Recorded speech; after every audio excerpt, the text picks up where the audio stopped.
Trump just got priceless justice. Legal action is finally coming, and the timing couldn't be better by Kara Curry for rwnofficial.com.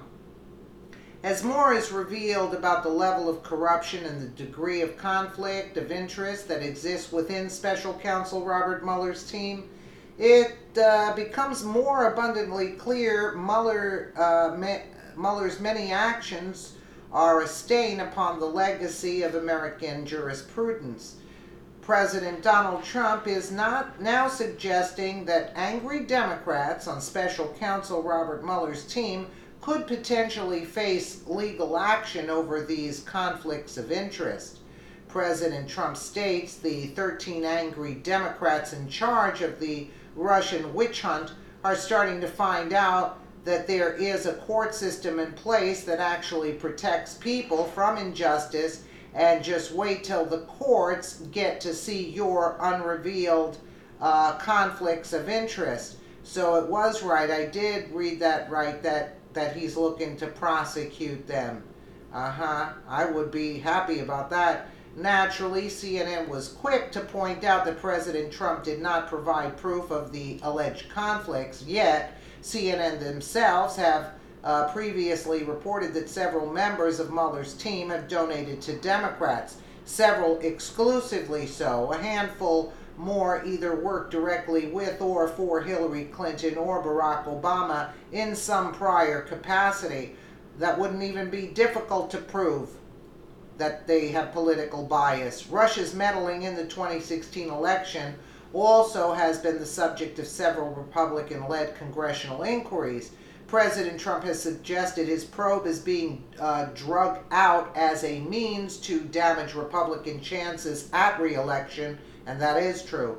Several leaked questions that Mueller is interested in asking President Trump are related to possible obstruction of justice actions. President Trump states that such questions amount to a setup and trap, and that it would seem very hard to obstruct justice for a crime that never happened. Sure, it's a setup. You have to be an idiot not to realize that.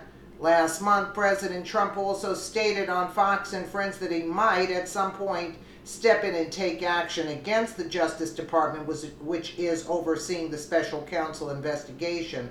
Mueller is a Republican who was appointed by President George W. Bush and the man who appointed him as special counsel. Deputy Attorney General Rod Rosenstein was appointed by current President Trump. Meanwhile, Representative Louis Gohmert from Texas, 1st Congressional District, attempted to shed some light on Mueller's rather long, troubling, and sordid history of illicitly targeting innocent people. Gohmert states, judging by Mueller's history, it doesn't matter who he has to threaten, harass, prosecute, or bankrupt to get to allege something, or, for that matter, anything. It certainly appears Mueller will do whatever it takes to bring down his target, ethically or unethically, based on my findings. I told you, they play dirty, they don't play fair. We're going playing fair with them. What does former Attorney General Eric Holder say? Sounds like much the same thing. I just said Holder has stated, I've known Bob Mueller for 20, 30 years. My guess is he's just trying to make the case as good as he possibly can. Holder does know him. He has seen Mueller at work when Holder was obstructing justice and was therefore held in contempt of Congress. He knows Mueller's FBI framed innocent people and had no remorse in doing so. Gohmert describes Mueller's disreputable, twisted history and how it speaks to the character the man placed in a position to attempt to legalize a coup against a lawfully elected president. He explains any Republican who says anything resembling Bob Mueller will do a good job as special counsel, Bob Mueller has a great reputation for being fair, or anything similar, either A, wants President Trump indicted for something and removed from office regardless of his innocence, or B, is intentionally ignorant of the myriad of outrageous problems permeating Mueller's professional history, or C, is cultivating future Democrat votes when he or she comes before the Senate someday for a confirmation hearing. Very well said, Mr. Gommert. From his early years as an FBI director, Gommert describes how Mueller was given a pass in oversight hearing from most Republican members of Congress. This allowed him to avoid answering any tough questions. Gommert states they were continually told Bush appointed him, so it is okay to proceed. He also describes how glaring problems, glaring problems became evident very quickly. Misprint there. The Boston Globe noted Mueller's connection with the Whitey Bulger case in an article entitled One Lingering Question for FBI Director Robert Mueller During the FBI Tenure. The Globe stated this: Mike Albano, former parole board member who was threatened by 2 FBI agents for considering parole for the men in prison for a crime they did not commit, was appalled that later that same year Mueller was appointed FBI director, because if it was Mueller's first as an assistant U.S. attorney, then as acting U.S. attorney in Boston, who wrote letters to the Parole and Pardons Board throughout the 1980s opposing clemency for the 4 men framed by FBI lies. Of course, Mueller was also in that position while Whitey Bulger was helping the FBI cart off his criminal competitors, even as he buried bodies in shallow graves along the Neponset.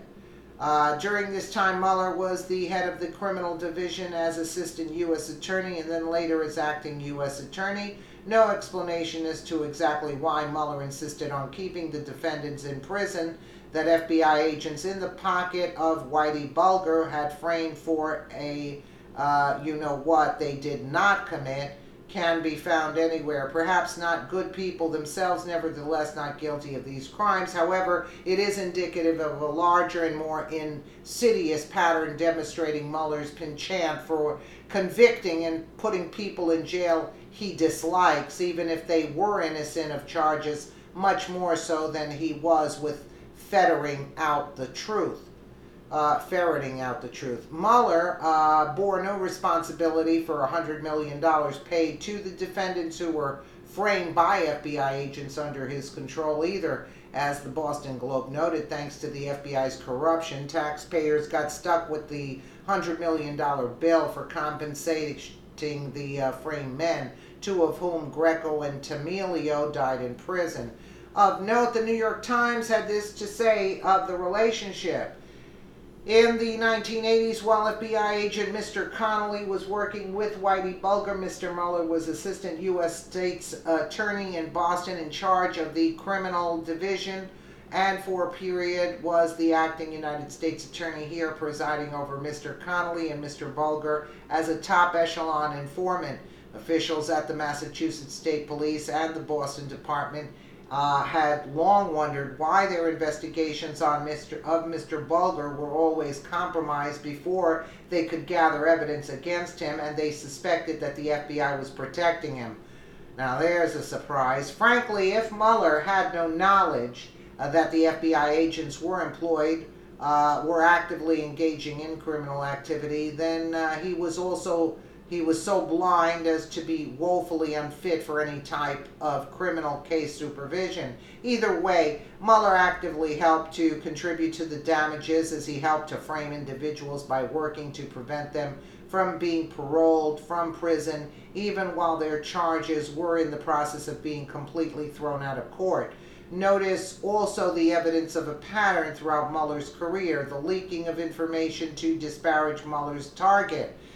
In the Whitey Bulger case, the leaks were to organized crime, the mafia. One of the most fundamental tenets of our republic is that of the rights of an individual to be free from unreasonable searches and seizures. Well, we threw that out the window when they raided Manafort's home and Cohen's home. An arrest is a seizure of your person. Anyone imprisoned has to have committed a specific crime for which they are found guilty. Yet Mueller has literally made a mockery of everything this country stands for. As Gommert points out, Mueller has the anti-Santa Claus list, and if you are on his list, you get punished even if you are framed. Isn't that nice? And Gommert's got a lot of guts coming out and calling out Mueller's garbage. And I hope that Mueller would be prosecuted later on when he's found, and the 13 angry Democrats also, be prosecuted for their shenanigans also. Let me know what you guys think in the comments below. And again, thank you so much for watching.